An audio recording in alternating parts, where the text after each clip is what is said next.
The year is 1863, a time of great turmoil and uncertainty in the United States. The American Civil War, a brutal conflict that has torn the nation in two, enters its third bloody year. Families are divided, brother fights brother, and the very future of the United States hangs precariously in the balance. In the summer of 1863, the idyllic countryside of Pennsylvania would become the stage for a pivotal battle, a clash of arms that would forever alter the course of American history, the Battle of Gettysburg. From July 1st to July 3rd, 1863, the fate of a nation rested on the shoulders of weary soldiers.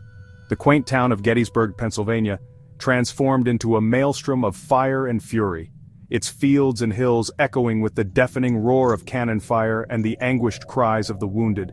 The Battle of Gettysburg was not just a clash of armies, it was a clash of ideologies, a brutal test of whether a nation conceived in liberty and dedicated to the proposition that all men are created equal could truly endure. On the eve of Gettysburg, the Army of the Potomac found itself under new leadership. President Lincoln, frustrated by defeats and Hooker's cautious leadership, replaced him on the eve of battle. Into this void stepped General George Meade, a capable but untested commander. Meade, known for his steady hand, was tasked with stopping Robert E. Lee's Confederate Army. Across the battlefield stood General Robert E. Lee, the Confederacy's most revered leader.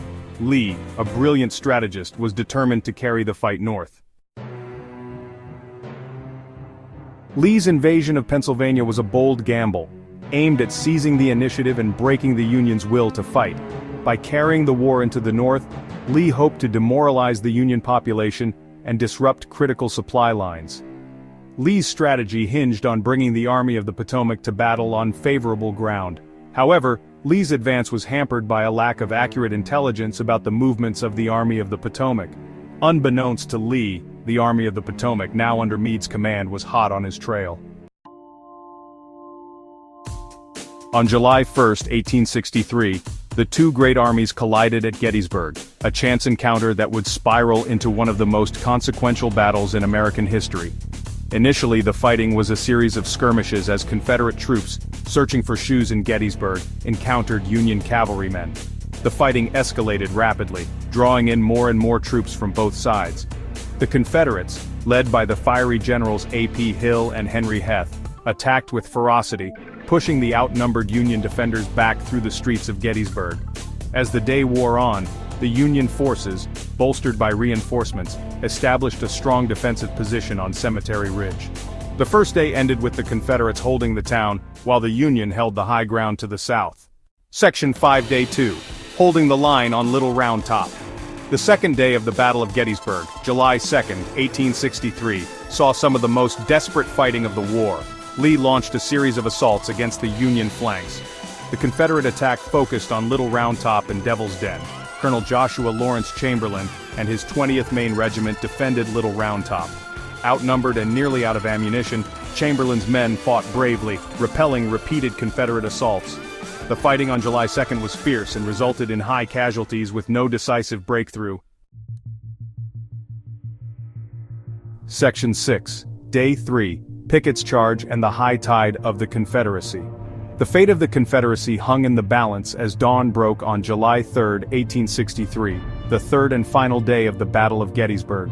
The air was thick with tension and the smell of gunpowder from the previous day's clashes. After 2 days of brutal fighting, Lee decided to stake everything on a massive frontal assault against the center of the Union line on Cemetery Ridge. He believed that breaking through the Union center would shatter their forces and bring a decisive victory. The assault, known as Pickett's Charge, would prove to be a costly blunder. It was a gamble with dire consequences for the Confederate Army. Around 1 p.m., following a massive artillery bombardment, 12,500 Confederate soldiers emerged from the trees and began their advance across nearly a mile of open ground. Union artillery ripped huge holes in the advancing Confederate ranks. The cannons roared, sending deadly shrapnel into the tightly packed formations. Those who made it to the Union lines faced withering rifle fire and hand-to-hand combat. The fighting was fierce and brutal. The attack was a disaster, with Confederate casualties exceeding 50%. The field was littered with the fallen, a grim testament to the futility of the charge. Pickett's charge marked the high-water mark of the Confederacy and the beginning of the South's decline. It was a turning point in the Civil War, signaling the start of the Confederacy's slow but inevitable downfall. Section 7. Aftermath, a turning point and a nation's grief. The Battle of Gettysburg ended with a resounding Union victory, marking a turning point in the Civil War. Lee's army, battered and bleeding, retreated back to Virginia, never to regain the offensive initiative. The cost of victory was staggering. Combined casualties from both sides exceeded 50,000, making Gettysburg the bloodiest battle ever fought on American soil. In November 1863, President Abraham Lincoln traveled to Gettysburg to dedicate a national cemetery to the fallen soldiers. Significance: 1. Turning point of the war. 2. Largest battle ever fought in the Western Hemisphere. 3. Lee's greatest mistake. 4. Lee never again would invade the North or launch a major offensive. 5. Any faint hope of European aid is gone. 6. Missed opportunity for Meade, as he fails to pursue Lee. 7. Lincoln gives the Gettysburg Address on November 19, 1863, at the dedication of the National Cemetery in Gettysburg. It reaffirms the principles of liberty and equality. Section 8. Gettysburg's enduring legacy, a hallowed ground. In the aftermath of the battle, Gettysburg was transformed into a national cemetery, a final resting place for thousands of soldiers who made the ultimate sacrifice. Today, Gettysburg National Military Park stands as a poignant reminder of the human cost of war and the enduring legacy of those who fought and died there. Visitors can walk in the footsteps of history, exploring the battlefield and reflecting on the sacrifices made on that hallowed ground. Section 9. Conclusion: A new birth of freedom. The Battle of Gettysburg stands as a pivotal moment in American history, a turning point in the Civil War that led to the preservation of the Union and the abolition of slavery.